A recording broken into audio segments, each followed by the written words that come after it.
Yes. And because they sent those messages back and forth, when the white men found out about it, when the slave owners found out, they discarded the drums. They told them they could not use them anymore, discontinued the use of the drums. And so the only thing that the slave had was their voice. And as long as they were singing, well, the slave master thought it was all right. Singing, says Ethel Caffie-Austin, was a way for Africans to express how they really felt about their white captors, and later, when they were freed from slavery, how they felt about their continuing subservient role and meager wages. Many times the black man would make fun of their bosses, and you know the bosses were usually white. Or even during the time of slavery, slaves would sing songs to give signals, to indicate that they were getting ready to escape. And we'll look at some of those songs later on. But in this particular song, they were making fun of and protesting to the boss men that they wanted their money. Now, when a ship would come in, what the man would do, he would say, "I'll pay you after you finish the work." Well, the black man would go and work and work and work and work and get the whatever cargo that might be on the ship, would get it all off of the ship. And during the night, sometimes that ship owner would leave, and the slave was not slave, but the black man was never paid for his work.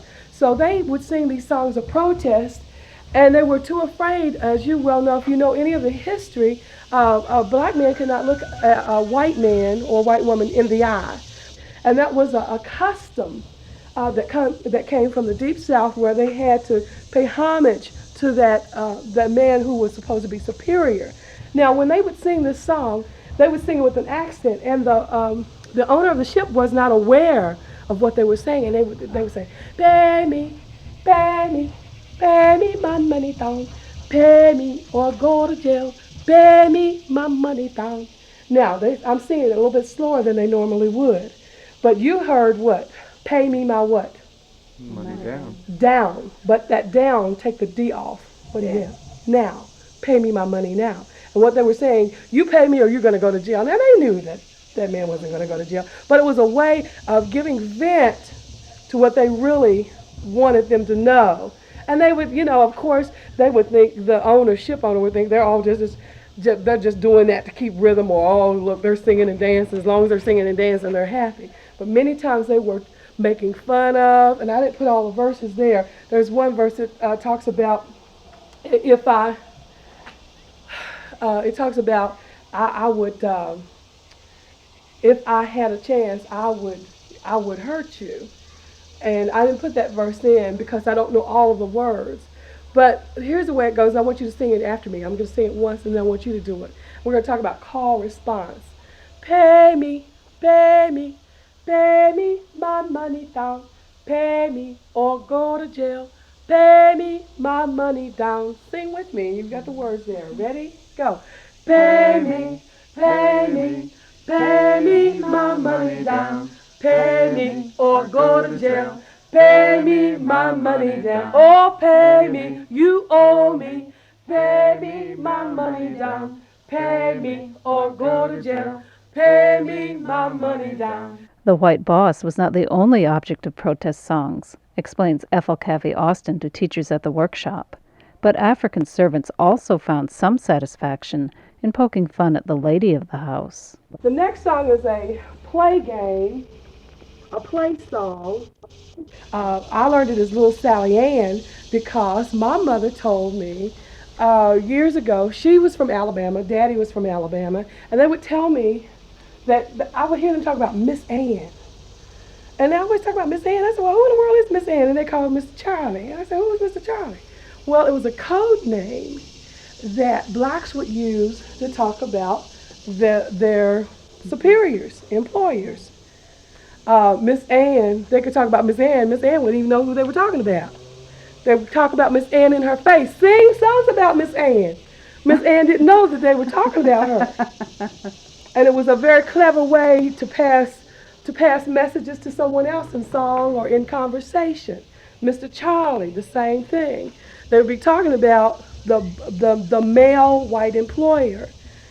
Now, in this song, Little Sally Ann, they're making fun of Miss Ann, and they're talking about her not having a boyfriend. Little Sally Ann sitting in the sand, weeping and a crying for a nice young man. Rise, Sally, wipe your eyes.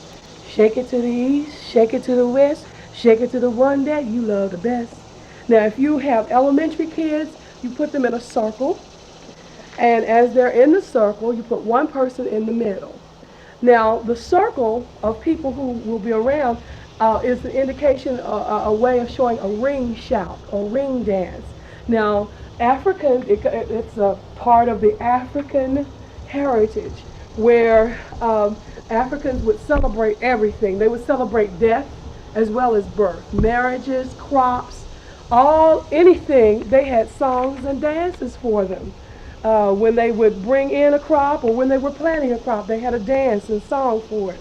So in singing this song, little Sally Ann sitting in the sand, weeping and a crying for a nice young man. I don't know the true history of this, but I would assume that this was done years later as a game song later on. This is going to be a little circle. Get up. Come on.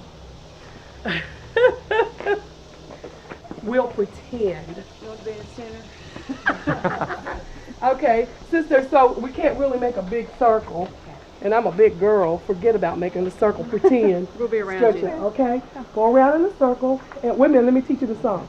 Little Sally Ann sitting in the sand, sing. Little Sally Ann sitting in the sand, Weeping and a crying for a nice young man. weeping and a crying for a nice young man. Rise, Sally, wipe your eyes. Rise, Sally, wipe your eyes. Shake it to the east. Shake it to the east, Shake it to the west. shake it to the west. Shake it to the one that you love the best. Shake it to the one that you love the best. Got it? Got it. All right, let's do it one more time together. And Little Sally Ann sitting in the sand, weeping and a crying for a nice young man. Rise, Sally, wipe your eyes. Shake it to the east, shake it to the west, shake it to the one that you love the best. Got it? Okay, I'm gonna be a little Sally Ann. Y'all have to dance around me. Now, which direction? Going Go this that way? way. Go clockwise. Okay? All right. Little Sally Ann Sitting in the sand, weeping and a crying for a nice young man. Rise, Sally, wipe your eyes. Shake it to the east, shake it to the west, shake it to the one that you love the best.